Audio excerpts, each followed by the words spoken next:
Ils le croyaient une proie facile, jusqu'à ce qu'il leur montre ce qu'est un vrai combattant. Marc Dubois, 17 ans, ajusta les bretelles de son sac à dos usé en franchissant les imposantes portes vitrées du lycée Victor Hugo pour la troisième fois cette semaine. Sa silhouette menue et son attitude discrète l'avaient déjà marqué comme différent dans un endroit où la conformité régnait en maître. Mesurant à peine 1,70 m, avec des cheveux châtains, en bataille qui refusait de coopérer et des vêtements qui ne semblaient jamais lui aller parfaitement, Marc avait perfectionné l'art de l'invisibilité. Ce que ses nouveaux camarades de classe ignoraient, c'est que sous son extérieur modeste se cachaient 15 années d'entraînement rigoureux en Krav Maga et en Jiu-Jitsu brésilien, des compétences qu'il avait promis à son défunt père, de n'utiliser qu'en cas d'absolue nécessité. Les couloirs du lycée Victor Hugo bourdonnaient du chaos matinal habituel. Les élèves se regroupaient autour des casiers, leur conversation créant une symphonie de drames adolescents et de récits de week-end.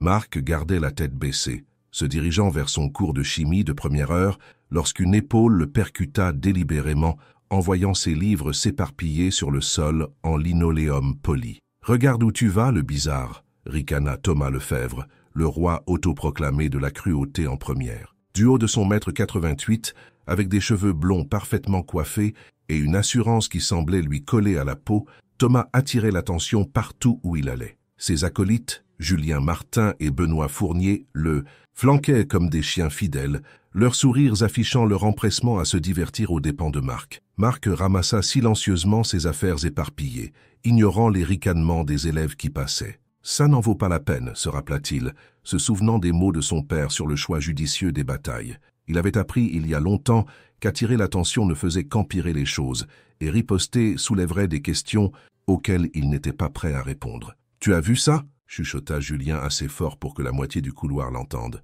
Le nouveau n'a même rien dit. Quelle mauviette! L'incident matinal donna le ton de ce qui allait devenir une campagne de harcèlement incessante.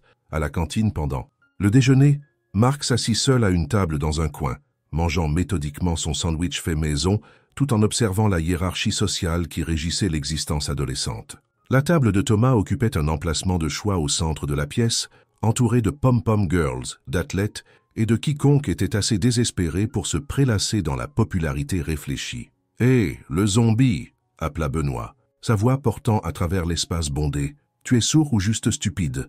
Marc continua de manger, son expression neutre malgré la chaleur qui montait dans sa poitrine. Des années d'entraînement lui avaient appris à contrôler sa respiration, à rester calme sous la pression.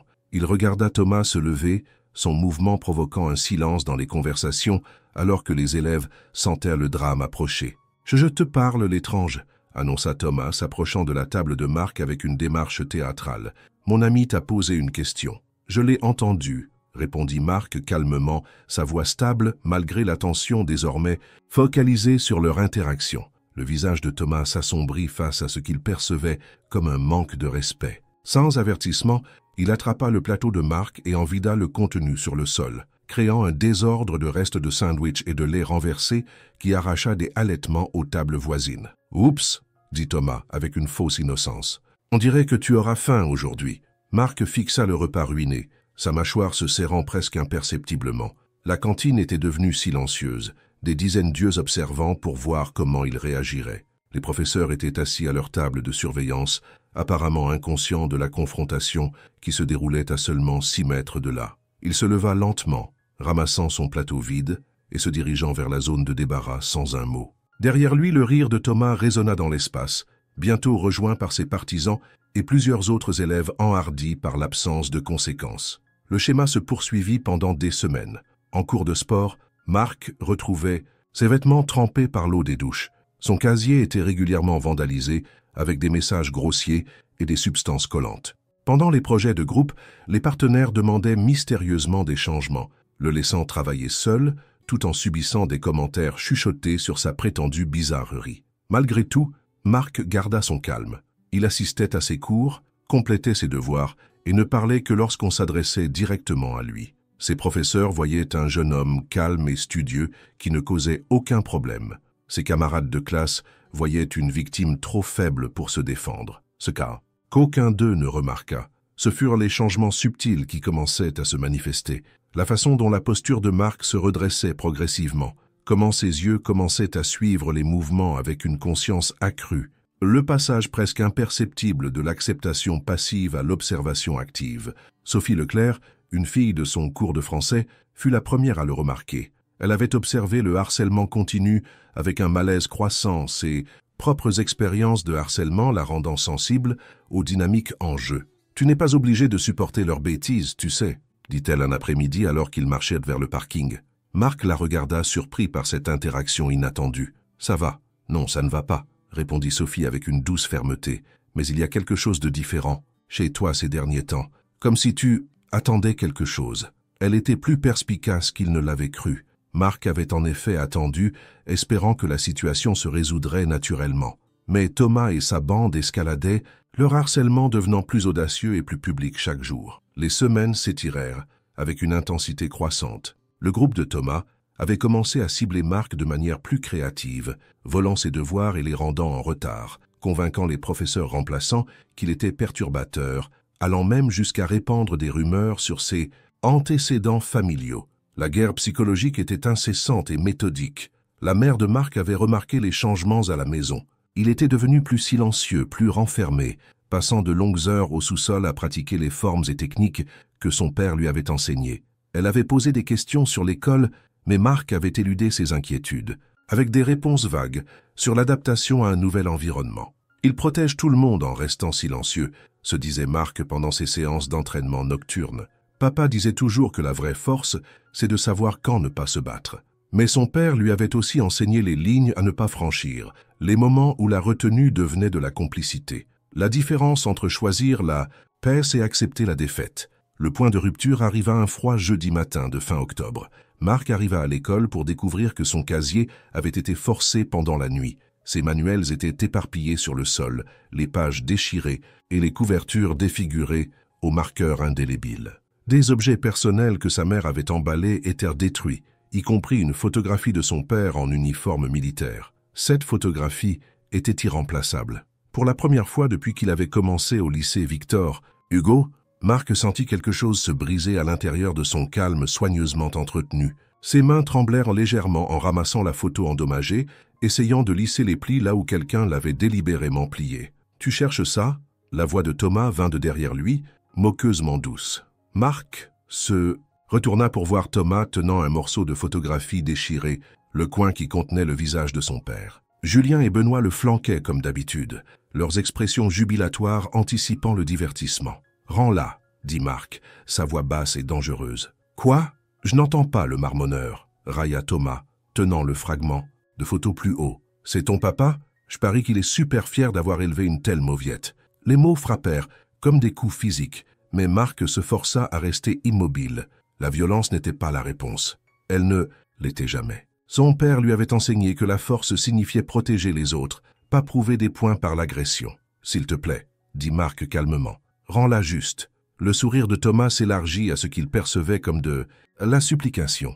Il fit mine d'examiner la photographie déchirée avant de la laisser tomber délibérément et de l'écraser sous son talon. « Oups, j'ai les doigts qui glissent. » Quelque chose de fondamental changea dans l'expression de Marc, un changement si subtil que seule Sophie, observant depuis son propre casier à proximité, le remarqua. L'acceptation tranquille avait disparu, remplacée par quelque chose de plus froid et infiniment plus dangereux.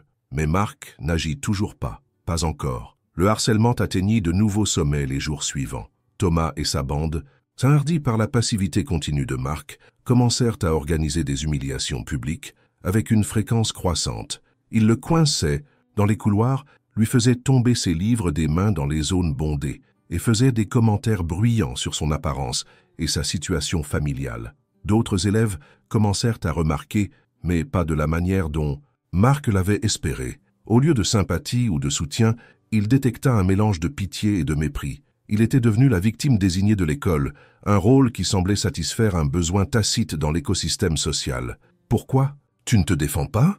demanda Sophie un après-midi, alors qu'ils étaient assis à la bibliothèque pendant la pause déjeuner. « Je t'ai vu bouger. Il y a quelque chose de différent dans la façon dont tu te portes. » Marc leva les yeux de son manuel de chimie, rencontrant son regard inquiet. « Parce qu'une fois que je commence, je pourrais ne pas pouvoir m'arrêter. » L'honnêteté dans sa voix les surprit tous les deux. Sophie se pencha en avant, sentant qu'il y avait plus dans l'histoire de Marc que quiconque au lycée Victor Hugo ne comprenait. Qu'est-ce que ça veut dire? Marc resta silencieux un long moment, pesant ce qu'il devait révéler. Mon père était dans les forces spéciales. Il m'a appris des choses, des compétences que la plupart des gens n'apprennent jamais. Mais il m'a aussi appris que la violence ne devait être utilisée qu'en dernier recours. Et nous n'en sommes pas encore là.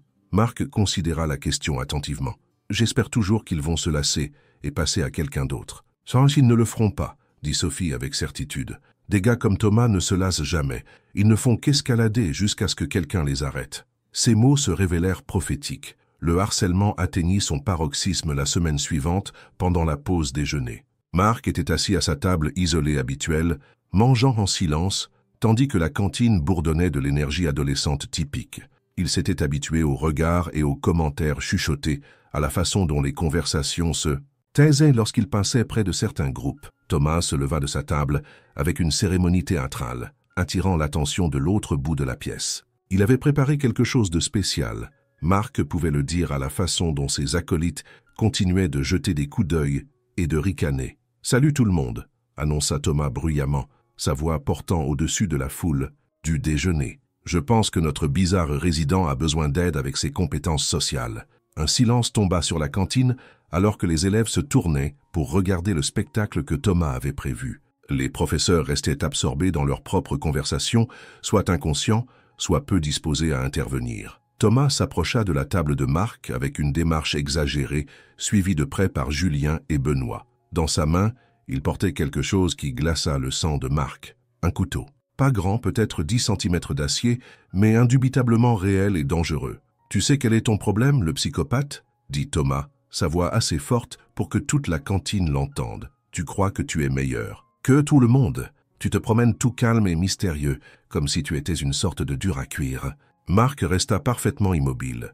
son entraînement évaluant automatiquement les distances, les angles et les menaces potentielles. Le couteau changeait tout. Ce n'était plus du harcèlement. C'était une agression, avec une arme mortelle. « Je pense qu'il est temps que quelqu'un t'apprenne le respect. » continua Thomas, la lame brillant sous les lumières fluorescentes. « Peut-être qu'une petite cicatrice t'aidera à te souvenir de ta place. » Les élèves commencèrent à s'éloigner des tables voisines, sentant que la situation avait franchi une ligne vers un danger réel. Quelqu'un aurait dû appeler à l'aide, quelqu'un aurait dû alerter les professeurs. Au lieu de cela, ils regardaient avec la fascination horrifiée de spectateurs d'un accident de voiture. Thomas leva le couteau, ne menaçant pas encore directement, mais rendant ses intentions claires. « Qu'est-ce qui ne va pas, le bizarre? Tu as perdu ta langue. » Marc se leva lentement, ses mouvements fluides et contrôlés. Pour la première fois depuis des mois, il regarda directement dans les yeux de Thomas sans ciller. « Pose le couteau, » dit-il calmement.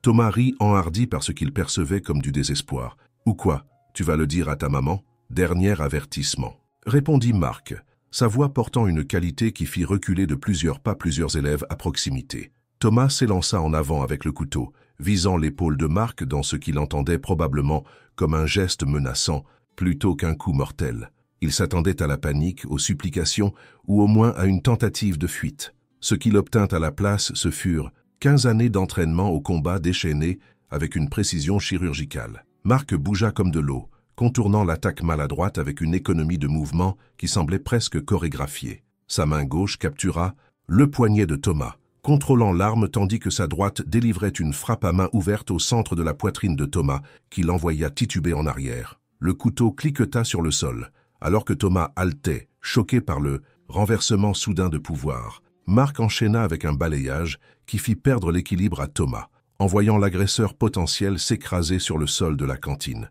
Julien se précipita pour aider son ami, seulement pour se retrouver pris dans une clé de bras qui pliait, ses articulations dans des directions où elles n'étaient pas censées aller. Une légère application de pression l'envoya à genoux, criant de douleur et de surprise. Benoît, voyant ses deux compagnons neutralisés en quelques secondes, hésita juste assez longtemps pour que Marc réduise la distance entre eux.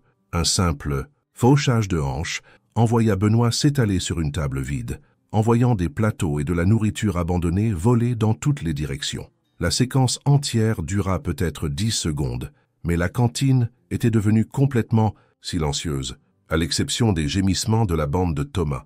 Marc se tenait au centre du chaos, respirant normalement, sa posture détendue mais prête. Thomas lutta pour se remettre debout, le visage rouge de humiliation et de rage. Le bizarre, tu ne peux pas juste... Marc fit un pas en avant, et les mots de Thomas moururent dans sa gorge.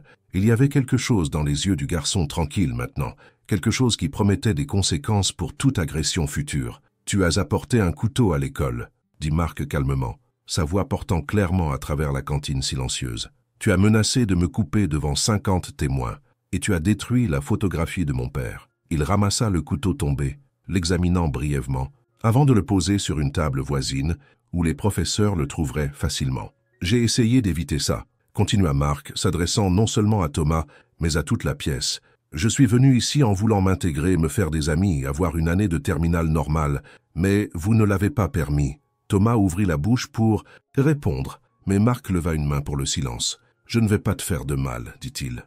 Aucun de vous, mais ça s'arrête maintenant. Plus de harcèlement, plus de farce, plus de rendre ma vie misérable parce que vous pensez que je suis une cible facile. » La cantine resta figée dans un silence stupéfait. Les élèves qui avaient observé des mois de harcèlement sans intervenir assistaient maintenant à sa conclusion dramatique.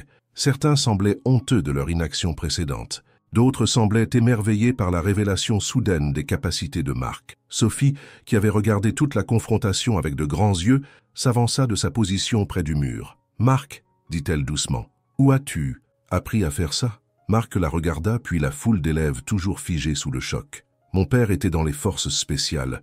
Il m'a appris que la violence ne devait être utilisée que pour se protéger soi-même ou les autres. Jamais pour prouver un point, jamais pour se venger, et jamais pour se sentir mieux à propos de ses propres problèmes. » Il regarda de nouveau Thomas, qui luttait toujours pour comprendre ce qui venait de se passer. « Mais il m'a aussi appris que parfois, quand quelqu'un te menace avec une arme, tu fais ce que tu dois faire pour survivre. » Le bruit de pas approchant résonna dans la cantine alors que les professeurs arrivaient enfin, attirés par les rapports d'une perturbation. Le proviseur Martin se fraya un chemin à travers la foule d'élèves, observant la scène de tables renversées, de nourriture éparpillée et de 3 garçons ayant l'air d'avoir été percutés par un camion. « Que s'est-il passé ici ?» demanda-t-il. Plusieurs voix commencèrent à parler en même temps, les élèves désireux de partager leur version des événements. Mais ce fut Sophie qui s'avança, sa voix claire et confiante. « Thomas Lefebvre a apporté un couteau à l'école et a menacé Marc avec, » dit-elle. Marc s'est défendu.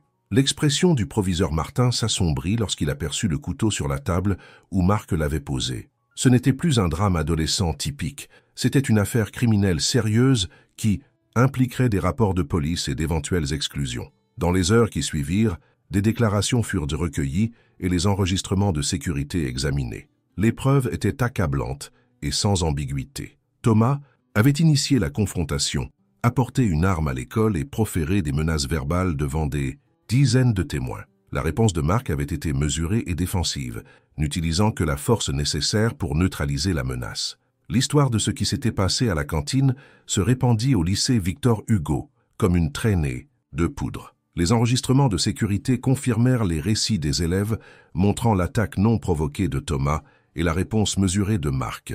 Thomas fut suspendu, fit face à des accusations criminelles et fut retiré de toutes les activités scolaires. Julien et Benoît reçurent des punitions moindres, mais virent leur statut social considérablement diminué. Marc, quant à lui, découvrit que le respect pouvait être gagné en un seul moment de vérité. Les élèves qui l'avaient auparavant ignoré ou moqué hochaient maintenant la tête respectueusement dans les couloirs. Les professeurs remarquèrent le jeune homme tranquille qui avait géré une situation impossible avec une maturité remarquable. Le changement dans la dynamique de l'école fut immédiat et profond. D'autres élèves qui avaient été la cible de harcèlement trouvèrent leur courage inspiré par l'exemple de Marc. Plusieurs se manifestèrent pour signaler leurs propres expériences avec le groupe de Thomas, entraînant des conséquences supplémentaires pour les anciens harceleurs. Sophie devint sa première véritable amie au lycée Victor Hugo, et grâce à elle, il commença à se lier avec d'autres élèves qui appréciaient son caractère authentique, plutôt que sa réputation de quelqu'un avec qui il ne fallait pas chercher d'ennui. « Tu sais, » dit-elle un après-midi alors qu'ils marchaient ensemble dans les couloirs, « je ne pense pas que quiconque va encore t'embêter. » Marc sourit avec regret. « Ce n'était jamais le but, je voulais juste qu'on me laisse tranquille pour faire mon travail et obtenir mon bac. Eh bien, mission accomplie, mais maintenant tu as autre chose. Qu'est-ce que c'est? Des amis, des vrais, des gens qui te respectent pour qui tu es, pas parce qu'ils ont peur de toi. » Thomas, humilié par sa défaite publique et faisant face à de sérieuses conséquences pour avoir apporté une arme à l'école, finit par approcher Marc avec quelque chose qui ressemblait à des excuses. Ce n'était ni éloquent, ni particulièrement sincère, mais cela représentait une reconnaissance qu'il avait franchi des lignes qui n'auraient jamais dû l'être. « Je ne savais pas », marmonna-t-il lors d'une rencontre fortuite dans le couloir, « à propos de ton père, je veux dire, et l'entraînement. » Marc l'étudia un instant avant de répondre. « Ça n'aurait pas eu d'importance si tu avais su ce que tu as fait. Était mal que tu aies pensé pouvoir t'en sortir ou non ?» Thomas hocha la tête, incapable de croiser son regard. « Oui, je le sais maintenant. » Alors que le printemps arrivait et que l'année de terminale de Marc touchait à sa fin, il réfléchit aux leçons apprises pendant son séjour au lycée Victor Hugo. Il avait découvert qu'éviter les conflits n'était pas toujours possible, mais que la façon dont on gérait les confrontations inévitables définissait le caractère. Debout dans la même cantine, où tout avait changé, Marc sourit alors que Sophie s'approchait avec son plateau déjeuner. Les tables autour d'eux bourdonnaient de conversations adolescentes normales, mais l'atmosphère était différente maintenant, plus respectueuse, plus consciente. « Alors, » dit Sophie s'installant sur la chaise en face de lui, « les demandes d'inscription à l'université sont bientôt dues. Où penses-tu aller ?» Marc considéra la question. Ses notes étaient excellentes. Son dossier disciplinaire vierge malgré l'incident du couteau, et plusieurs universités avaient déjà manifesté de l'intérêt pour sa combinaison unique de réussite académique et de leadership démontré sous pression. « Quelque part où je peux étudier pour devenir professeur, » répondit-il. « Je pense que j'aimerais travailler avec des jeunes qui ont besoin de quelqu'un pour croire en eux. » Sophie sourit. « Ton père serait fier. » Marc toucha la photographie réparée dans son portefeuille, maintenant soigneusement, plastifiée pour éviter d'autres dommages. L'image de son père le regardait avec la même force tranquille qui avait porté Marc à travers ses moments les plus sombres au lycée Victor Hugo. « Oui, » dit-il calmement, « je pense qu'il le serait. » La dernière sonnerie retentit, signalant la fin d'une autre journée scolaire. Alors que les élèves sortaient de la cantine vers leurs casiers et leurs activités de l'après-midi, Marc rassembla ses affaires avec le même soin méthodique qu'il avait toujours montré. Mais maintenant, au lieu de se dépêcher pour éviter l'attention indésirable, il marchait avec la confiance de quelqu'un qui avait affronté ses peurs et en était ressorti plus fort. Il avait appris qu'être différent n'était pas une faiblesse à cacher, mais une force à embrasser, que se défendre ne nécessitait pas de devenir quelqu'un dont on n'était pas fier, et que parfois le garçon tranquille dans le coin avait plus de courage que quiconque dans la pièce. Plus important encore, il avait découvert que la vraie force ne consistait pas à prouver que l'on pouvait blesser quelqu'un. Elle consistait à savoir que l'on pouvait, mais à choisir de ne pas le faire, sauf en cas d'absolue nécessité. Les leçons de son père avaient enfin pris tout leur sens, testées dans le creuset du conflit réel et en ressortant plus précieuses que jamais. Marc Dubois sortit du lycée Victor Hugo ce jour-là, comme il l'avait fait chaque jour pendant des mois, mais tout était différent maintenant. Il était différent, non pas parce qu'il avait gagné un combat, mais parce qu'il avait défendu ce qui était juste tout en refusant de laisser la colère le transformer en quelque chose qu'il regretterait. C'était la vraie victoire. C'était la leçon qui